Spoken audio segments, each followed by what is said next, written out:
Women Worldwide with Deirdre Breakenridge introduces incredible stories shared by women across the globe who have experienced the great heights of success and, at times, the agony of defeat. With a vision to impart wisdom and advice on how to tackle barriers and soar to new heights, the show uncovers different perspectives to help you find your inner strength and to power up your own voice so you can excel in life. I'm Deirdre Breakenridge. Welcome to Women Worldwide.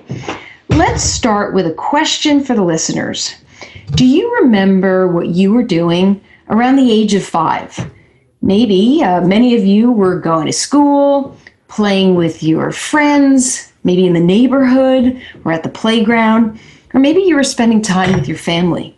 Well, my guest today, Jenny Ta, was escaping Vietnam during the war at the age of 5. She left on a fishing boat and then stayed in a refugee camp in Hong Kong until she was about 8. She made it to America, where she found her path to success. Today, Jenny is the founder and CEO of Squeaky, the first of its kind social net worthing site, which launched in 2015. She's also known as a Wall Street Cinderella, having launched previously 2 broker-dealer startups, Titan Securities, and Vantage Investments. Jenny is here to share her story with you. Jenny, it's such a pleasure to have you on my show. Welcome. Well, thank you for having me. It's an honor to be on the show. Thank you so much. You have such a powerful story to share. Escaping Vietnam during the war and finding your path to success. So tell us a little bit about this journey and how you went from surviving to thriving. Well, you cover most of it. And the reason why we escaped from Vietnam, because, of course, it was the Vietnam War. My father was already a prisoner of war at the time. He was already in prison. And my mother had to make a decision either to stay in Vietnam. And I would probably, as a girl growing up around that time, probably be sold to Thailand, China, as a maid that young, because a lot of families happen like that. So my mom, as an educated woman herself, around that era, she took a gamble, and she took all my brother and myself on a very small fishing boat that can only handle like maybe 10 or 15 people, but 30 people cram on that boat. Oh my! And we head out to sea, and the rest is history. So. Again, I started out very early with such conviction from my mother, and I believe I took that from her and ran with it till this very day. That is such an experience. I can't even imagine that age and going through something like that. From what you've been through and what you've learned in your childhood, how has that helped to shape your career and a lot of the success that you have today? Well, being a woman, I'm sure you yourself probably face more of similarities, but I myself, along with other minority women, would probably have a similar hit to other women, but we're probably getting hit a lot harder only because we're immigrant, we're not white. So that those are more of, the harder hits for non-American women who are thriving in the business world right here in America. But I am fortunate in the sense that because of such strong conviction that I've learned from at a very young age, never to accept no for an answer. Anytime someone would to tell me a no, I would, tend to turn it into a yes and prove them wrong. So, and the second thing was when I started out early in my early 20s on Wall Street, I worked around men. So I've also got a lot of experiences being around men, their mentality, their thinking, aggressiveness, and stuff like that. So while I am a woman, but I believe my mind is very much compatible or comparable to that of a lot of businessmen on Wall Street.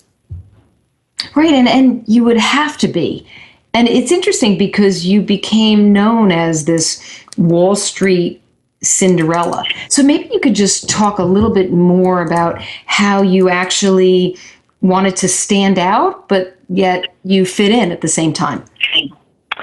Right. And I believe till this very day, 2016, I don't believe there is any other woman who has personally founded 2 investment banking firms, broker-dealer. I've checked and I've done research, and if there is one, after hearing your show, I would love to meet her. Right. I haven't yet met anyone, so I guess I am the only one, and I'm happen to be a minority woman. In terms of Wall Street Cinderella, prior to launching what I've launched, the social net worth thing that you described earlier last year, I was on Wall Street for 18 years. I started out in my 20s, very early 20s, and I sort of concluded 3 or 4 years ago because of my new launch. And Cinderella is because it literally tied to my background, who I was when I was the little girl. I was on welfare with my mother, and my brother.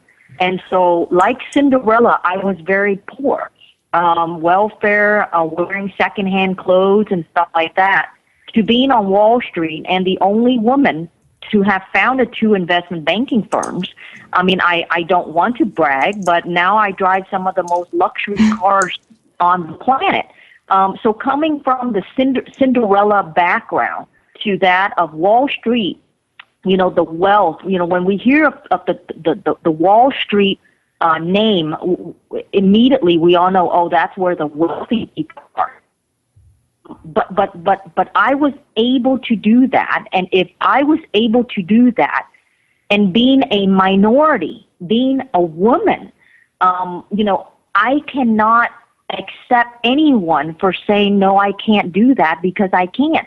If Jenny Ta could, anyone can. You just need to put your mind forward, put your efforts, and do what you must to get there. Right, you need that conviction. How much, just curious, how much did education, how important was that to you, and how much did education play a part of your transition? Well, like Mr. Donald Trump, very smart man. He always praised how he was very smart in school, went to one of the top elite school. I feel the same way of what he praise about education. I mentor and I praise, and a lot of my team members to this very day, I would prefer for them to work for me part-time and continue going to school and get that college degree than to ask me, Jenny, can I work full-time?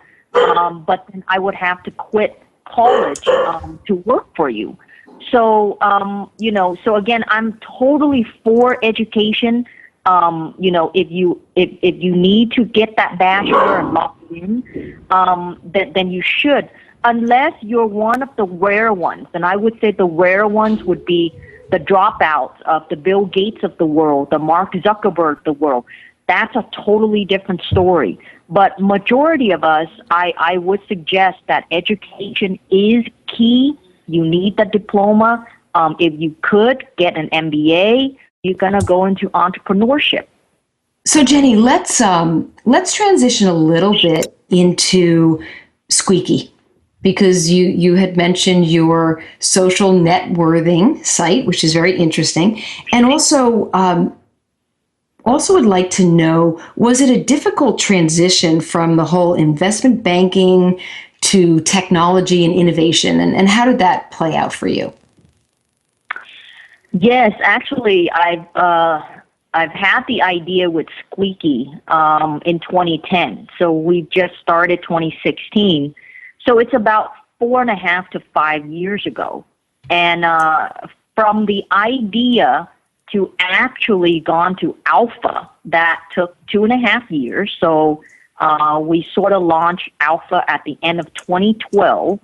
And then from alpha to actually launching live of just January of last year, it also took another 2 years. So the Squeaky platform is a complicated algorithm system put together, combined, and it took that long to get it up and running. So in terms of transitioning from my Wall Street background to Squeaky, the first and the only social networking platform on the planet. I'm very cool. Thrilled to say that, right? Yes, I am too. Yes, and you know, it wasn't a very difficult transaction, to be honest with you, only because when I was on Wall Street, I was specializing in technology stocks, you know, so I personally invested in the PCs of the world, the hardware, software of the world. So I understood the market very well, you know, and so when I had the idea in 2010, it was technology. So it wasn't really a huge leap from, you know, doing something else and then all of a sudden a light bulb comes up and then I wanted to do technology. It wasn't anything like that. It sounded like a smooth transition for you because you were so knowledgeable being involved in the tech stocks, which is so great. It just makes it easier.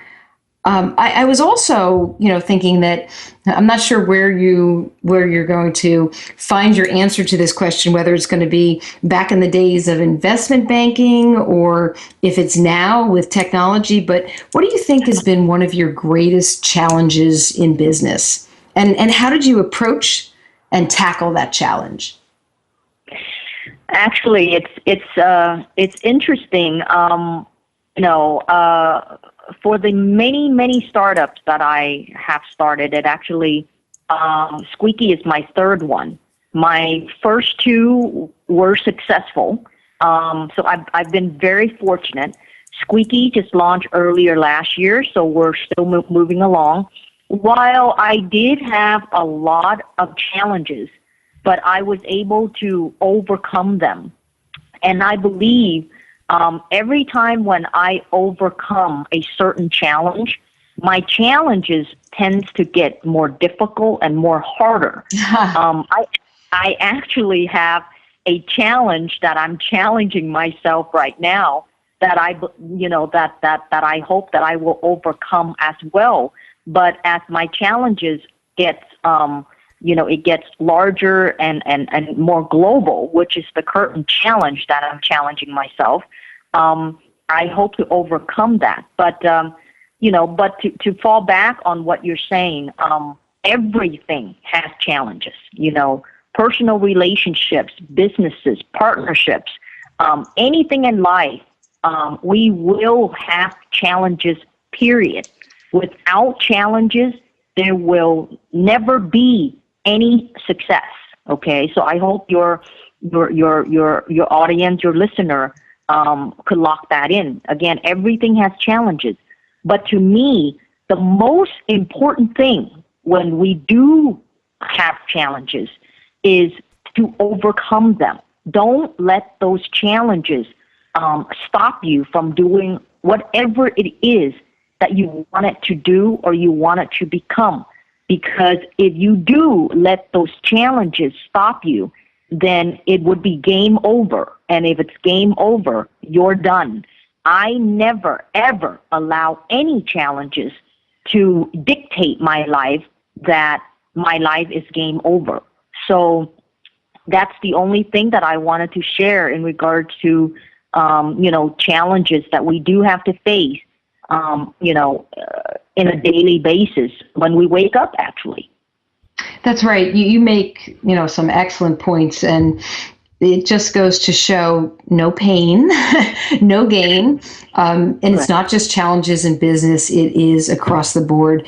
And, sometimes tackling challenges, I know for me, means being creative. with those challenges and trying to figure out new ways and being more flexible to get over some big humps. But yeah, the challenges always get bigger.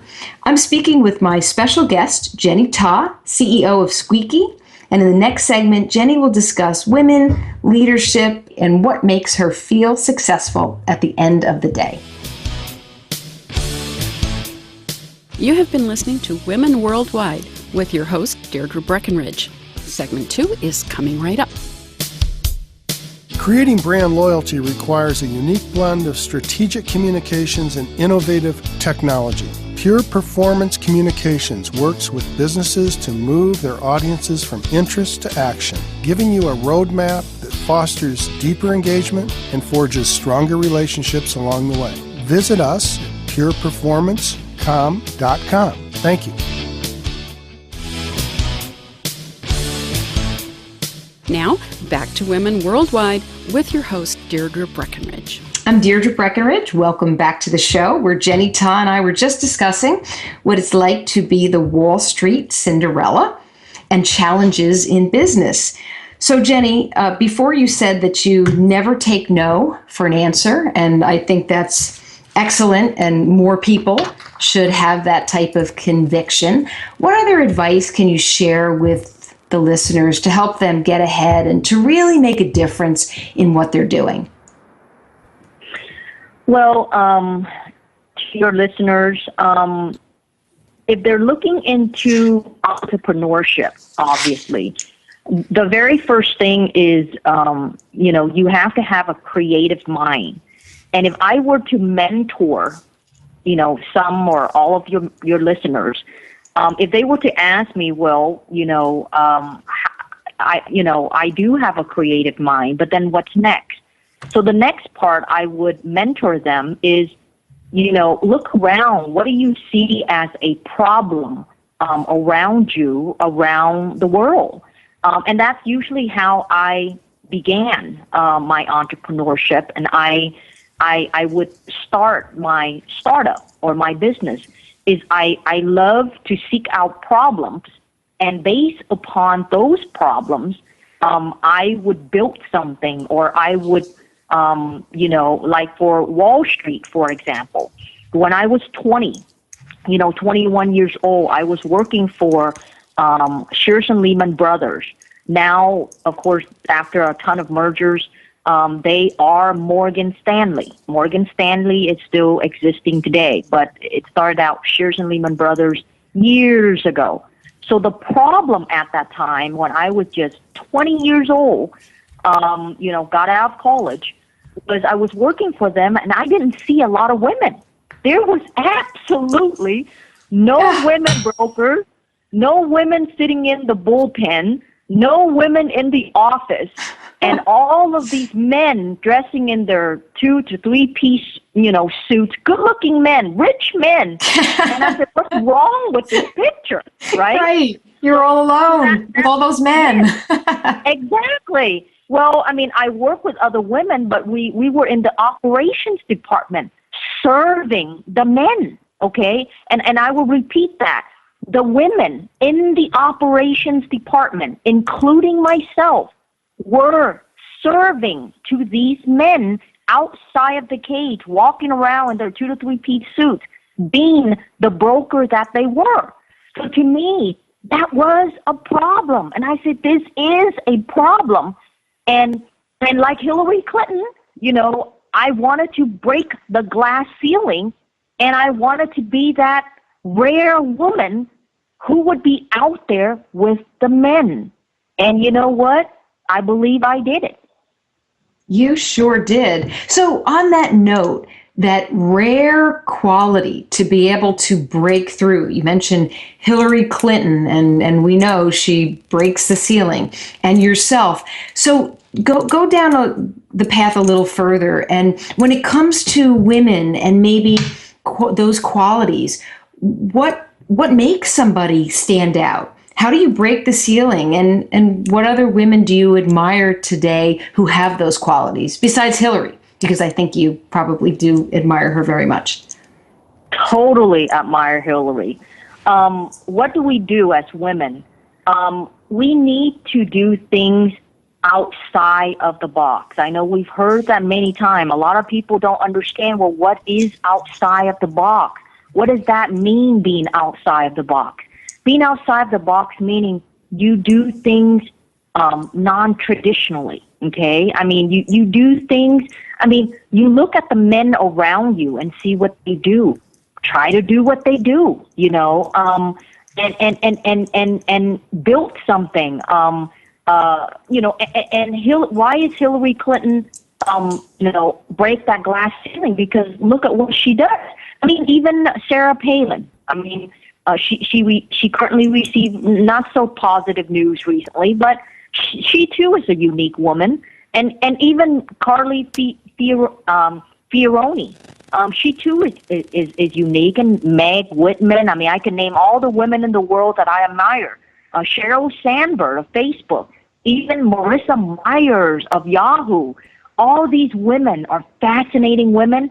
And why are they fascinating? They're fascinating because they do things that other women need to copy, and I mean, they do things that men do, okay? And so we're in the era, we're in the 2016s of the world. You know, women needs to be billionaires. I would love to see that next woman who can dethrone Bill Gates, being the richest woman in the world. That's what I want to see. Not another man to dethrone another man. That would be normal, you see? So that's how I think. I would love to see that woman. It doesn't matter where she's at. It would be awesome if she's right here in the USA, okay? But if you read some of the latest updates, there are a lot of women in Asia who are now multi-billionaires, okay? But I would love to see that woman right here in America who could build something, create something, run something, that she could potentially dethrone Bill Gates. Well, I share your passion, and I would love to see that too. And with, you know, the way that women are feeling empowered and having sort of the creativity and the out of the box and thinking differently, that certainly is going to get you on the right path there. So when it comes to this high level of success, so the fascinating women that you just named, everyone needs a mentor. You know, I read a lot of books where women discuss their mentors. They're on programs talking about their mentors. So tell our listeners, what's the best advice that you've ever received from a mentor, and how did that make a difference in your life or your work? My mentor, my very, very first business mentor, of course, my first mentor was my mom, obviously. But then as I got out into the business world in my early 20s, my very first business mentor was actually a man. And he happened to be the largest producing broker at that Shears and Lehman Brothers office that I worked at. And one of the many advices that he did give me was that, you know, as women, and, you know, of course, he knew I was a minority woman, you know, he goes back to the same phrase: don't let anyone, any man, any woman, anybody, okay, to tell you what you cannot do, okay? And so that was very powerful to me, and I still kept it to this very day, just as I answered you a little bit earlier that I never, ever accept no for an answer. Here it was, this man, he was, you know, Caucasian, white, mentoring me as an Asian immigrant minority woman of how to, you know, be successful as he was at the time. And, you know, of course, he share a lot more things. But the core thing that I took with me all of these years, again, was, never accept no for an answer, and that you keep on going. Even if you trip and fall, you stand right back up. You cut your losses if you have to, but you keep on moving forward. Moving forward is the only way that you can do towards the path of success. And even if you reach that millionaire status, don't even stop there, okay? We're seeing it. Bill Gates don't stop. Mark Zuckerberg, look where he's at. Yeah, he's not true. stopping. No. So, from millionaire to billionaire, the next status is trillionaire. So that's my mindset, and that's my mentality. Right, and I have a feeling if somebody said to you, you can't do this, you would make sure that you did. And I'm the same way. Throw a challenge out there and tell me I can't. Well, exactly. You're going to get the opposite reaction. Right. And you know what I do more? Actually, I have a little black book, you see. I will write down that person's name, the date, the time, and a little description of what the conversation was about, that person was the one who said, no, you can't do this. Then the minute when I was able to, if it happens to be a couple months later, a couple years later, I'll make sure to find that person in my black book, send them a text message or an email and say, you know what, on that day, you told me I couldn't, but Google me now and read the news. I just did it. I Nice. love that. And I've done that a couple of times already, too. That's great. As well you should. I think that, we should all have that little black book to be taking those notes. It's a good feeling. It really is. It's empowering when you're up for the challenge and you make it happen, and then you can show it and own it. It feels great. So, Jenny, at the end of the day, what makes you feel successful? Describe what success looks like for you, maybe short term and then long term. Well, short term, obviously, is if I were to be content, okay, which of course I'm not, I would have already defined success. I mean, the Wall Street Cinderella, that's me. If you Google Wall Street Cinderella, Jenny Q comes up. And all the people that I've helped, up to this point, made an effect in their life, helped them get richer, a lot of them, because, again, I was managing their money. I would say that I'm blessed and I would be content. So in the short term, that would be my answer. But in the long term, my answer would be that success does not define how wealthy I am or, how powerful I am or how well known I am. To me, that's not success. My long-term success actually is I'm still working on it in a sense that I'm looking at the emerging markets of the world, the emerging markets, the emerging countries of the world. They don't have a lot of people using the internet. They don't have a lot of freedom that we are with technology. Right. I'm in the process of picking and choosing a country, and I believe I know which one already. And when I finalize choosing that country, I would do all that I can to make sure that government, that country, will be as free and as internet savvy as that we are in America. And I believe that's my long-term success, is to pick a country and do that. And I'm currently working on that. Well, I really admire your long-term plan for success. And I hope many people listening can think about that. And if they're in a position to do the same thing, we would make the world a better place. So, Jenny, what advice would you give to my listeners who just have a big dream, but just don't feel like they have the resources to launch their vision? How can they make it a reality? Well, I've met a lot of entrepreneurs who wanted to start up something, and I've consistently see the errors that they've made. And that error, that mistake is they hesitate to start something, even if they had that good idea, because the first thing that comes up, in their mindset was, I don't have the money to start something. See, that's totally wrong.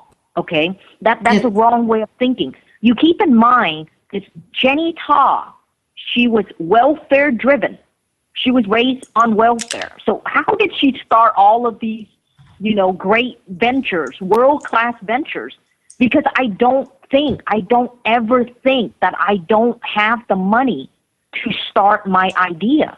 Because don't think about money first. Because if you think about money, that's gonna, turn your mindset, opposite. So my advice to your listener, Deirdre, is basically, if you do believe you have that idea, that one-of-a-kind idea, that idea is going to solve that problem, around the world, then take that idea, put it together, do as much as you can, based upon the money that you have, even if you have to pull some money from credit card, borrow from your mom, your brother, or whatever it is, get that idea going.